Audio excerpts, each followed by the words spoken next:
Thank you so much, gentlemen. Malcolm So from North Carolina, Mo Thomas likewise, and Usain Allen from Dallas, Texas. And I'm Ibrahim Balde. We are talking about matters arising in the Gambia. As of now, you know, a young man by the name Omar Baji yesterday died, you know, allegedly in the hands of the police after what the police said was a chase that went wrong. The victim fell down and was pronounced dead at the hospital. Well, the mother vehemently denied it and said the family said there were beatings on the body of the victim. The Interior Ministry earlier Saturday issued a press release to say that there will be a coroner's inquest on the disease as Omar Baji. So, gentlemen, I start with Makam So. What is your take on this issue of ongoing protests? This one on Friday took a different twist. Yeah, good evening, everyone. Good evening to you, Mr. Balde, and good evening to Mr. Thomas and Mr. Allen. It's good to be with you all. And first of all, I would just like to extend my condolences to Mr. Omar Baji's family and his loved ones. It is a tragic event. We only pray that God Almighty grant him Jannatul Firdaus. It is a sad moment for our country as well. I mean, because nobody should die in the hands of the police. It's not what we expect from the security services. But unfortunately, as you reported, Mr. Balne, it happened, and like we in a very delicate situation in our country. We see this kind of spontaneous protest taking place every month or two, and it is something that we should all be concerned about as citizens of the country, because all of them happen and then they get quelled and then we move on. But there will be one, unfortunately, that might come that is going to be a very dangerous situation for our country. So that is why the government, I would say, has neglected its responsibility, and to do what was promised to the Gambian people during the 2016 presidential election, and that was going to be a lot of reforms that we are going to modernize the way business is done. In the Gambia. When compared to the past, because we all know the past under Jammeh was a very brutal security forces that that were assaulting citizens. Like in any situation that arises. So that was something that was not supposed to happen under the new dispensation. So security reform was supposed to be done. It has not been done, unfortunately, because they are dithering on every important issue that needs to be done. So, because of that, we are seeing or finding ourselves in this situation.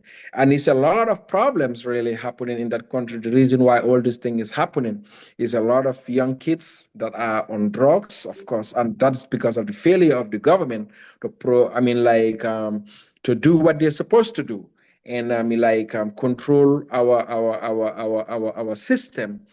By stopping drugs coming into the country, stopping, narcotics coming into the country. All of you, when we were growing up, these kind of things were not happening in the Gambia. You never see that kind of stuff. Today, it is so rampant. So the government is not doing its job. It's not doing what it's supposed to do. And there was no, security sector reform that was done because Barrows feel like, okay, we have economic forces that are here to protect me, so therefore I'm good. So that's all I care about. As long as I am protected, that's all what matters with me. So the rest, I don't care. So just I know I have my colleagues here, so they can also throw their weight on this. Yeah, thank you.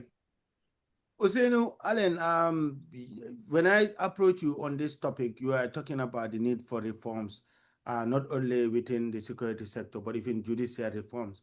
What does this even actually tell you? There have been ongoing protests, but this one is deadly. And then we saw yesterday and today, Saturday also, events are really ugly. Where are we heading to? Hussein, you are muted. You unmute yourself. Thank you, Mr. Balde. I'd like to welcome our co-panelists to this platform, very important platform. As we discussed earlier before this presentation, when we saw the change in 2016, there needed to have been certain things that needed to be in place because the former president, he actually had some form of control over matters. If not total control, he controlled the narrative. And now we're living in what we call democracy, and things should have improved from what we experienced in yesteryears. And from these reforms that we keep discussing, we keep repeating is what we call the criminal justice reform. And criminal justice reform, it's not necessarily just about the security sector. It's very holistic in shape, and it involves policing reform, judicial reform, legislative, at the level of the legislative reforms. We need to also look at the laws that affect how society operates. We need to look at how we prevent crime prior to its coming into effect. We need to look at how we can utilize technology in crime prevention or crime detection, how we can utilize the most efficient intelligence mechanisms so that we can perceive if there's certain things brewing that might go out of hand if it comes to fruition. So this criminal justice reform should have been center stage in the reforms that are most important in today's what we call New Gambia. And embedded in it is that judicial reform, because we have laws in our rule books that are not fit for purpose. They're not fit for the Gambia we aspire to see. And you see, there's something that we need to bear in mind. There's a perception of insecurity, and that is very strong. And the perception now leads people to lose hope in our institutions. So that perception cannot be solved by heavy-handedness. It can be solved by proactive engagement. And it doesn't necessarily always have to deal with the police or central government. It just needs, we need to reform how our communities are set up. What can we do to really proactively engage our communities so that they can collaborate more? They can even do most of the policing prior to even the involvement of policing, because if you have a very tight-knit community, tight-knit society, you would tend to see a reduction of crime, because people will tend to look out for each other. Those youths that are going haywire because of probably lack of mentorship, all these can be addressed even prior to the involvement of the police. So we keep repeating that this criminal justice reform is long overdue, and I think the government needs to implement it as a matter of priority. Thank you. Okay, we will come back to you and Makam later, but let me give the mic to Mo Thomas. Mo Thomas, what is your take on the situation, evolving situation in the Gambia? You know, the other day we talked about the forceful removal of the Auditor General. That was a protest. This one on Friday was deadly. And what is your perception on this so far? Thank you, Balde. I think the two panelists have raised very critical and important points that I hope government officials are listening and they will take note. But I just want to go back to memory lane. We all need to remember that this is not the first time this has happened. And normally people tend to repeat issues if they are not put to stop. And if you go back to, you and I both were in the Gambia practicing our career in April 2000. This kind of stuff started. Everybody fully remember that. April 10 and 11, we lost a lot of young youths. And what caused it was two issues. The first was Ibrahim Abari was beaten by fire service personnel. And a 13-year-old, I'm not talking about 18, a 13-year-old, Bintamane, was raped by a security officer. Nothing was done. So GPU, I remember, and GAMSU met several times, and GAMSU wanted to do some demonstration, and it went into fruition. And that was when almost 14 students were killed. Some were maimed for life, and up to now, there has never been anything that was done with those victims. Some are still walking, paralyzed. We didn't learn our lesson from that. And that was then. And during Baro, we all, if you forget, as a journalist, I keep track of things. In 2017, we had the same similar incident. I don't know if you guys recall Haruna Jata. Yes. 2017. Yeah, in Kanila. Exactly. Nothing was done. And in 2018, what happened? You have the Sanyang and the Faraba guys. They were demonstrating because of sand mining. Because people wanted to give all this to these Chinese people and foreigners. And nothing was done. So this has been an ongoing trend. If the security of the country is not prioritized by this government, I will say this. If we continue to plant these violent seeds, what do you expect us to reap? A bloody crop. And it's starting. And this could cause a civil unrest. In Gambia, we're not prepared for that. Security reform needs to be implemented. And these youths, there has to be recreational programs, technical programs that need to be implemented by government for these youths to have something. Because if you look at the trend in Gambia, it's like a vicious cycle. You wake up, you hang out, you drink attire, you go and follow women. You repeat that. We have the same 24 hours in Gambia. The same 24 hours here is the same 24 hours in Gambia, is the same 24 hours in Europe. It's how you utilize it. You wake up, you go look for a job, but everybody after primary 6, you want to go to Europe, or you want to wear a suit and tie and work in an office. If you go to our markets, you don't see youths there much. You see Senegalese, our neighbors, you see Guineans, you see Mauritanians, they open in shops. And eventually they have shops from almost every district in the Gambia and send that money back home. But if we want to look at the youths as our enemy, I'm talking about the security forces, this is not going to go down well for them. This is not going to go down well for the Gambia government and Barrow either. And when you have a president appointing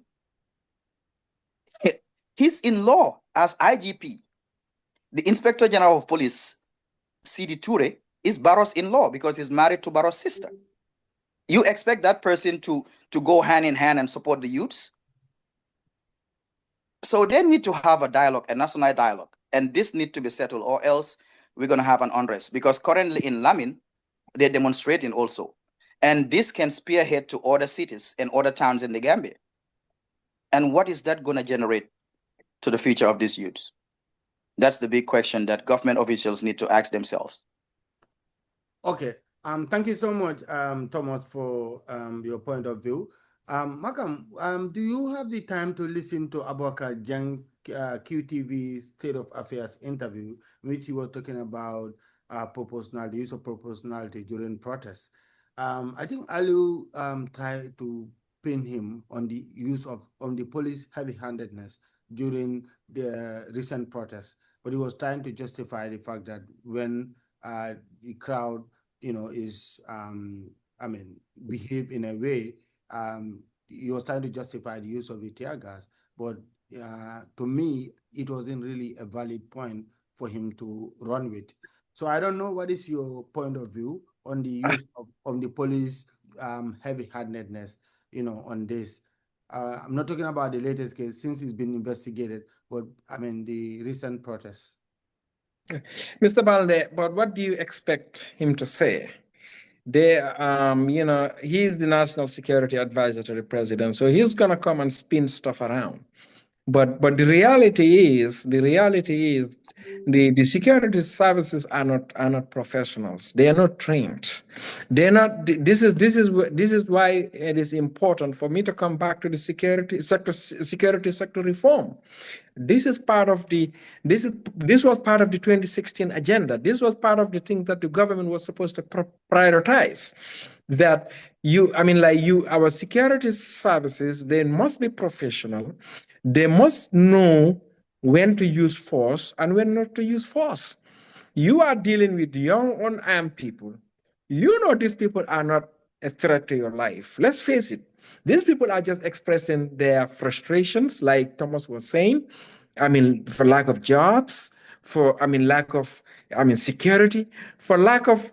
There is nothing today, Mr. Balner, that is working in that country.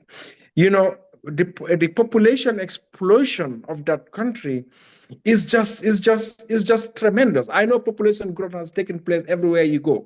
Okay, but what is happening in the Gambia is unprecedented. From from the early 2000s to date, that population has doubled. So now there is pressure on every.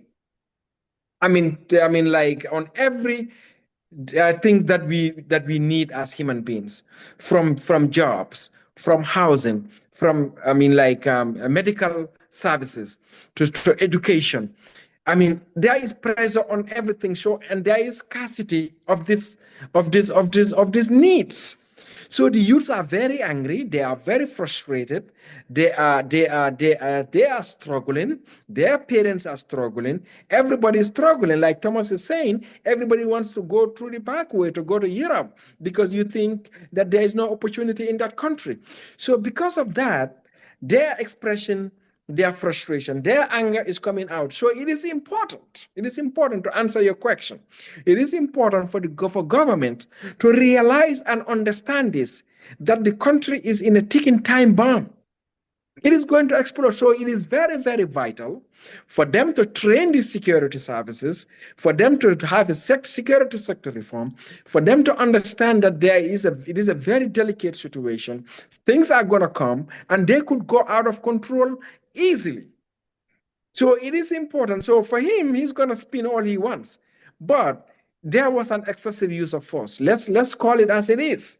You cannot use tear gas on innocent bystanders or people that are not having any weapons, or they are not a threat to you, but they're just expressing their anger, and you are using tear gas, using deadly force against these people. It's just wrong. He is wrong.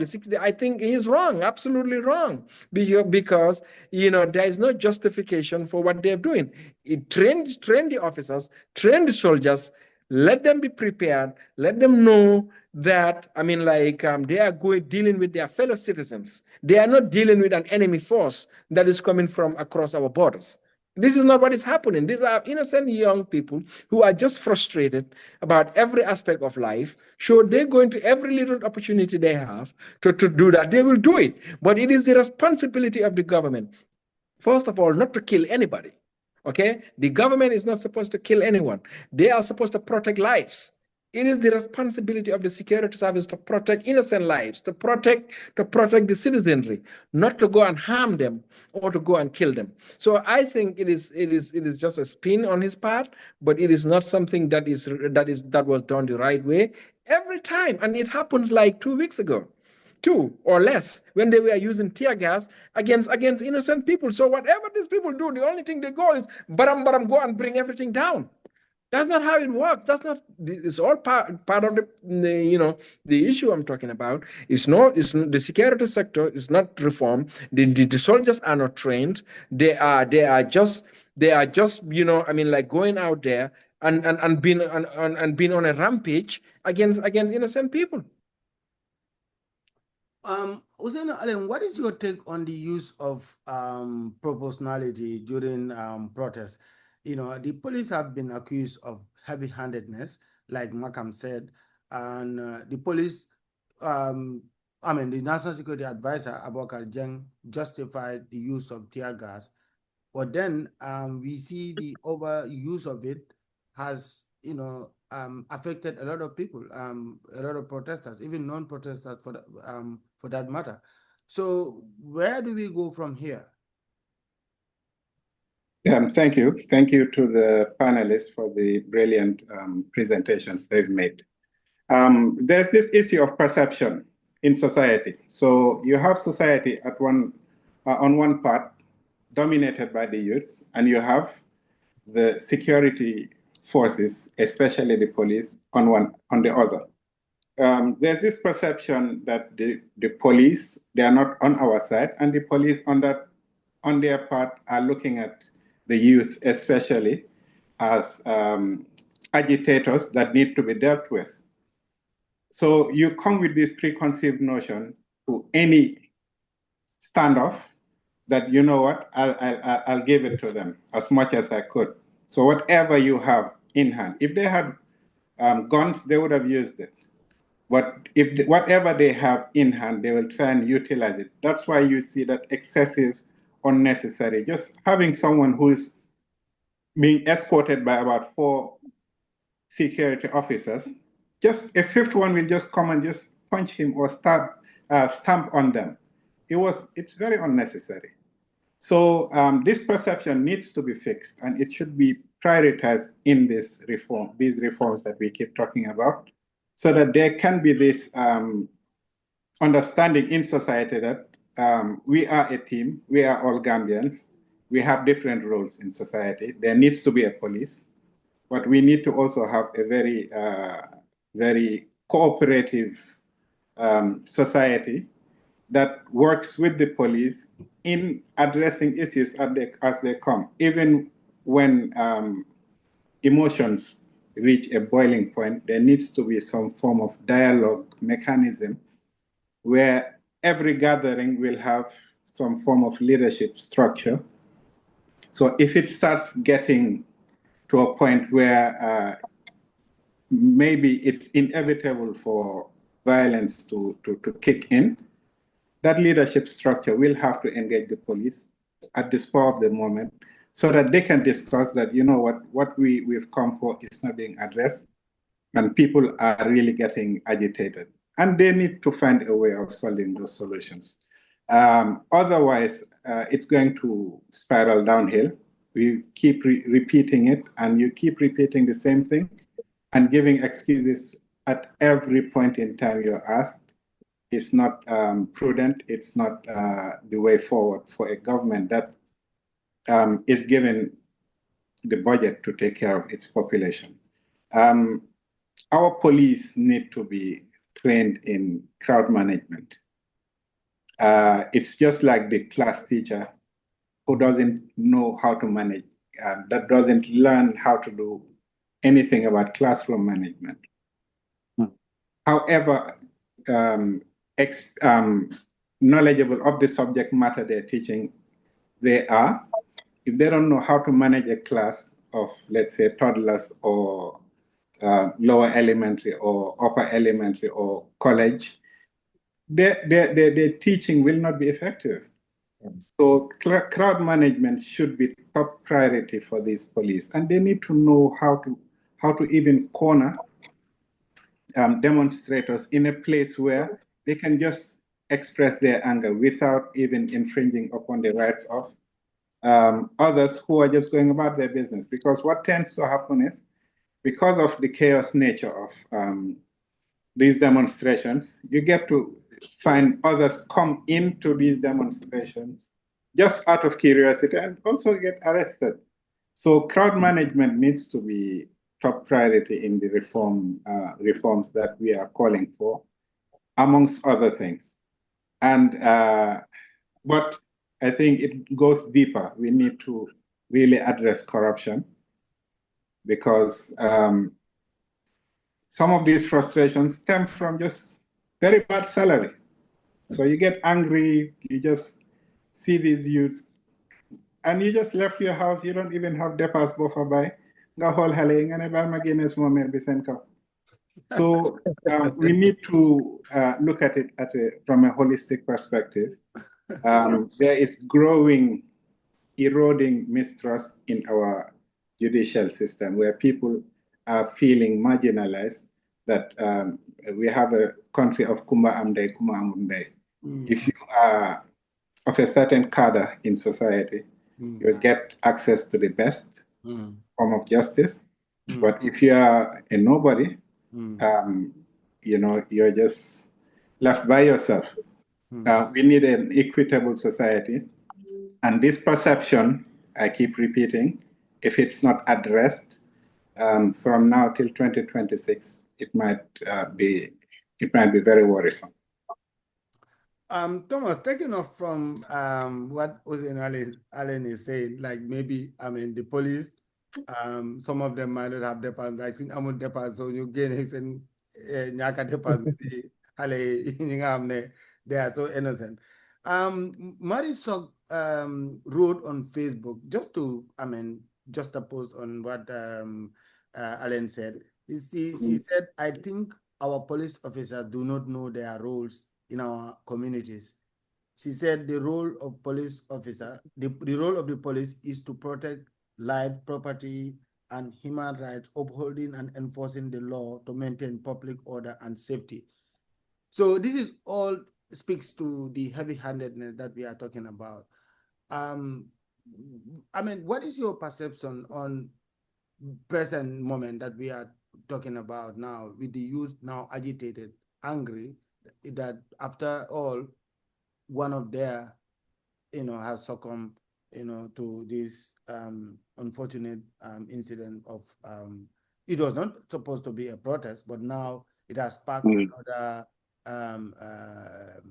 set of, protests, if you like. Yeah, I'll just buttress a little bit more on what Mr. Allen said. When you have a government of the few privilege, I just call it the democracy, not instead of democracy, it's the democracy. The government of the few, by the few, and for the few.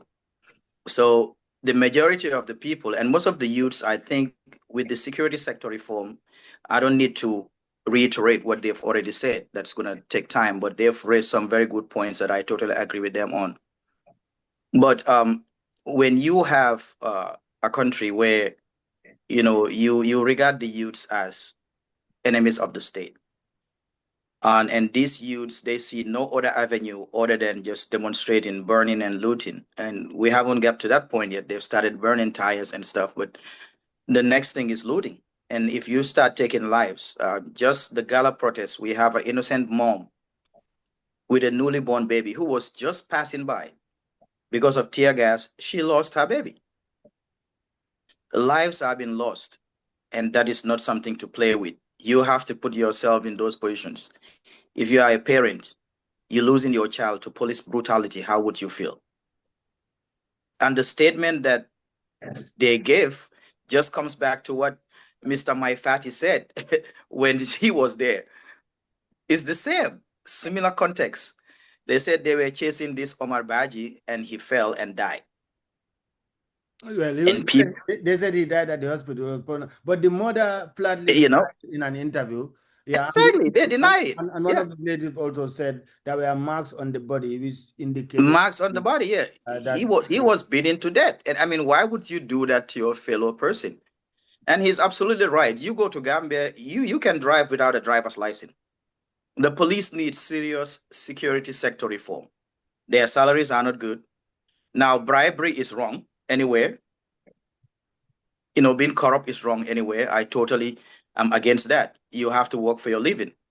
But if you see somebody who, while you were in the force, that person was not even working. Within 6 months, that person is driving a government vehicle, walking by, you were sitting hanging with that person, and that person is giving you, let's say, 500, attire sang, general attire. That's how the corruption starts. I mean, their salaries are not good. They don't have all the important equipment that they need as police officers to participate in doing their job. If you go to a police station now and you have a criminal case with them, Most of the time, they will ask you, do you have a car or loyal taxi? That's true. Loyal taxi. Yes. And you have these ministers, their sons, their daughters, their wife, they have cars and vehicles that you drive it for 1 year, you go and take it back to PMU, and you get a brand new car again. And they're here in parliament talking about races every time to raise their money, when these police officers are not even having the basic salary that they need. You see that we were lucky that the Germans even helped them with some uniforms. Now they have those uniforms that looks like the British police officers. Even uniforms, we have to be getting it from donors. Uniforms, proper uniforms. You see a police officer, you would think that, respectfully saying this, you would think he's from Somalia or Sudan. They're not well fed. They're not trained. They don't have the basic equipment they need to do their job. And we want to worry about the bribery that they're taking. And it all comes from the top. So corruption is number one. Security sector reform is number two. And a national dialogue need to be held. Barrow won't ever come out and even speak unless everybody's saying, oh, Barrow yemuna for lungwa, before Barrow will come out and make a very, preposterous statement, if I may put it that way, and go. And you wonder, what's the purpose of even his PRO? Government spokesperson. Yeah. Yeah. So That's where I will just take my rest now and let the other panelists. Okay. So Malcolm, wrapping up on this issue of the police press statement and the Interior Ministry also statement. The police issued a press statement to debunk what is been, bandied around, that the victim, as Omar Baji, was beaten to death, but they said, it was a police chase. The patrol team chased him, and then he fell and then was pronounced dead at the hospital. So Saturday, the Interior Ministry came with a press statement that the only difference is this time they said they promised a coroner's inquest to ascertain the cause of death. What are some of the lessons that we should take from this incident? Yeah, Mr. Balde, I don't expect anything to come from the government that is trustworthy. I don't expect any trustworthy information from them. And I think the best way to do this is to have an independent investigation. I know I'm not talking about commissions here now. We are tired of this Barros commission. Every little thing is a commission. I'm not talking about a commission, but bring in an independent investigators, former security service officials who are independent. Let them study the situation. Let them interview. The people involved on both sides, and come up with the truthful answer. But I am not gonna believe anything that is coming from the government, because they like to spin stuff. They like, somebody mentioned the government PRO. I don't think you want to involve the government PRO in this either way, because who you gonna get? You're gonna get Ismail Assise out there. All he's gonna do is lie to his teeth. He lies about everything. He spins about everything. So there is nothing, absolutely nothing, that is gonna come from this government that you can rely on, that is trustworthy information. So the best way to deal with this is to have, I know sometimes in the Gambia is like somebody mentioning about corruption here again, which is just a way of life in that country. It's hard to do anything that independent as well, because whom are you going to pick that you believe that is not going to be cornered by somebody and trying to influence a decision that they're going to make? So it's just a very complicated, very tough decision. But all what I can say is, it is up to the Gambian people. It is the Gambian people that are seeing what is happening. It is up to them to, I mean, like to see whether this thing is working for them, whether this government is working for them. I think it is very, very critical for everybody to think twice and say, you know what, we have enough of this. Let's find a new direction. I know we have an election in 2026. It's about a little over a year. I think a lot of things that the people need to look at. I mean, they need to make a wise decision, moving forward to change the direction of the country, because the way the country is moving, the direction of this country is not looking good, because you are going to see a lot of these things happening again. Barrow is not competent. The government is not competent. Like they don't know what they're doing. They don't know how to run a country. They don't know how to run a security service, because first of all, somebody mentioned here, C.D. Toure, Thomas mentioned him, like being the brother-in-law. You think that guy was picked on competency? No, because he was picked because he's related to Barrow, so that he can be doing Barrow's bidding for him. That's the only reason why he was picked. Because if it wasn't that, he would have picked a very competent security expert that is going to, have, things done in a different way, change things in a way that is good for everybody. But now you're going to see more people dying, because this thing is going to continue. As we all mentioned here, these frustrations are real, the problems are real, they are insurmountable. And this thing gonna pop up every now and then, because you know what, people are angry, people are tired, people are they just desperately need some new directions. And they're gonna express their frustrations. So you're gonna see a lot of this thing come up every now and then. So, but it's up to the Gambian people. I think the only solution here is to change direction. The way the country is just going is not promising. It's not going to change. So let's find another direction, and get, like a better country. Then we have a new security system, a new security sector reform that is on also a new dispensation that is going to address our problems, because these problems are ingrained. They are endemic problems. Housing problems, like unemployment problem, healthcare problem. The problems are just insurmountable. Every direction you look at, it's just like you having a bad day, okay? A bad day yourself as an individual. Every direction you look is not looking good. So you just feel that kind of depressed. So it's just, that's the situation the Gambia is in. It's just a depression situation. Every direction, every situation you look at is just headed in the wrong direction. Thank you. Usainu Allen, moving forward, what are your parting shots as we close the lid on this program about our Gambia in a smiling coast? Now, protest upon protest, and now this one is a tragic one. Where are we heading to? Thank you, Mr. Balde. Thank you to the panelists. The future is looking bleak, because the root has not been addressed. The root causes of things have not been addressed, and you cannot build from a shaky foundation unless they start addressing these root causes. Because we're talking about what? Anything can spiral out of control. This is just an isolated incident, just chasing somebody and he dies. We're talking about land issues. In which place is it? You have the Jabang and Sukuta, yes. You have Jabang, Sukuta. Which other one do you have? That's that. Gala said they are going to up the ante. What else is going to come?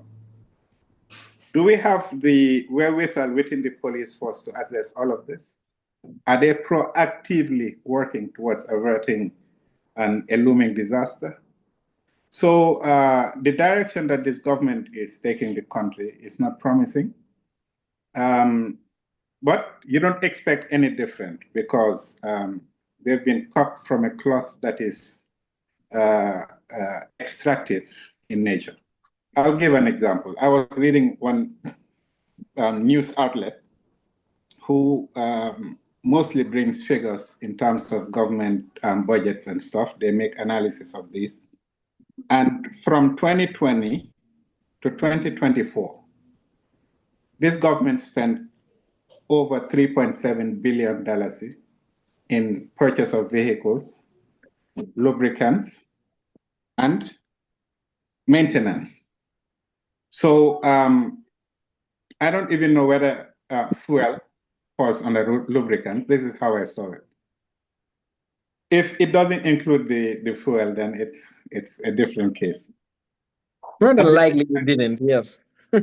Same time period from 2020 to 2023, from the report I read, they spent 3.7 million. That one, the first one was billion, the second one is million in firefighting vehicles, ambulances, and rescue vehicles. So what concerns their person, the individual and his surrounding, they take good care of and they spend without any consideration. What concerns the public, that is the firefighting equipment, the ambulances, the rescue vehicles, they go and they're very considerate when it comes to the spending. This just shows you that we are not having a government that is willing to go out of its way to address the core issues of society. So they will underfund police. And that underfunding from the police is going to translate into lack of trained personnel. And you'll put them out there and they'll start using their own intuition or whatever little training or knowledge they've gathered in such short time. And it usually doesn't work in the best interest, even for the government. So they'll always come up with stories, spinning, explaining their way around things, which could really have been averted. So, like Mr. Sow said, Gambia is at a crossroads. We need to talk to the Gambians. Gambians need to make that informed choice of whether to persist with this very bleak future with this present government or change course. And we will not settle. We will not settle for also the politics of the lesser evil.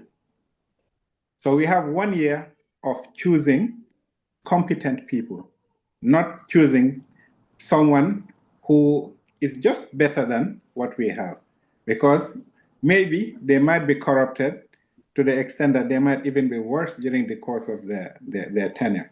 So we need to make informed choices. We still have time. 1 year and a little more is enough time for Gambians to choose the right candidates to upend this system that is clearly not working. We just pray for peace because the signs are not very promising.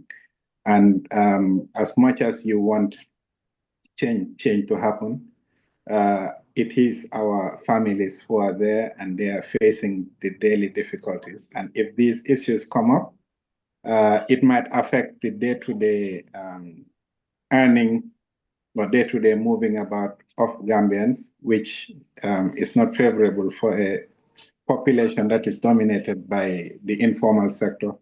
Unless you go out to work for the day, you will not have something to bring back home. We keep praying that peace reigns and the change that we need comes about. Thank you. All right. Thank you, Usaino Ale. Yeah, Motomos, what is your final, take-home message as we wrap up this program? To realize that your biggest weapon is your vote, and your biggest weapon is your voice, not violence. I cannot emphasize this enough. We have a culture in the Gambia where we complain about it, but we don't do anything about it. And even the complaining, we just do it in a short while and it will die out. We'll go back to normal. We normalize things that are not normal. So I will urge the future generation, which is the youth of this country, the Gambia, to register and get their voters card. You see, most of our politicians, if you look at the statistics of our elections, if you go to their rallies, the number of people you see, and when the votes are cast, you amazed because people are there for the Kamben Kafo, Benachinol Bije, Durangol Bije, Tisad Yangfa, you know, Yepang for Leka Bang for people will go with the crowd. They will have people will just go just to wear a t-shirt. And most people get fooled by that. Go and register and vote. Vote, vote, vote. I cannot emphasize that enough. You see a lot of people, especially the youth who complain about unemployment and this security sector reform, they sit and complain, oh, they can be the fanahari. I'm gonna voters card. No, boy, man, sani karta waste my time. No, it's not gonna waste your time. It is important, but that stigma of body in society. We sit in voice and complain. The kabida famiti price hike, ligay amut, yoni bahuny. Because like sani ga karta, kanga ja sani karta, musma sani karta. Wala bumage ja sani karta, time jawarala. Go and vote. If a politician is foolish enough, because we're coming to have our elections in 2026, is foolish enough to try to buy you, Indilla Halis, let your conscience know ne Halis Bumlajo is just for a time being. Why yo yai them in that vote, yai them see that vote, it's gonna be you and your conscience and what is right for Gambia. Not what is right because of this particular tribe, not what is right because of that particular party. The Gambia comes first. Politics comes and goes, but Gambia will remain. So my parting message is the youths. Campelen, Watanlen, Complainlen, go and register and vote. Don't just sit there and election dal, so much choice negofa. No, there's always a better candidate.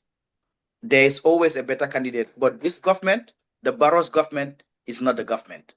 Thank you. Thank you so much. Makam, what is your final word to say as we wrap up this program?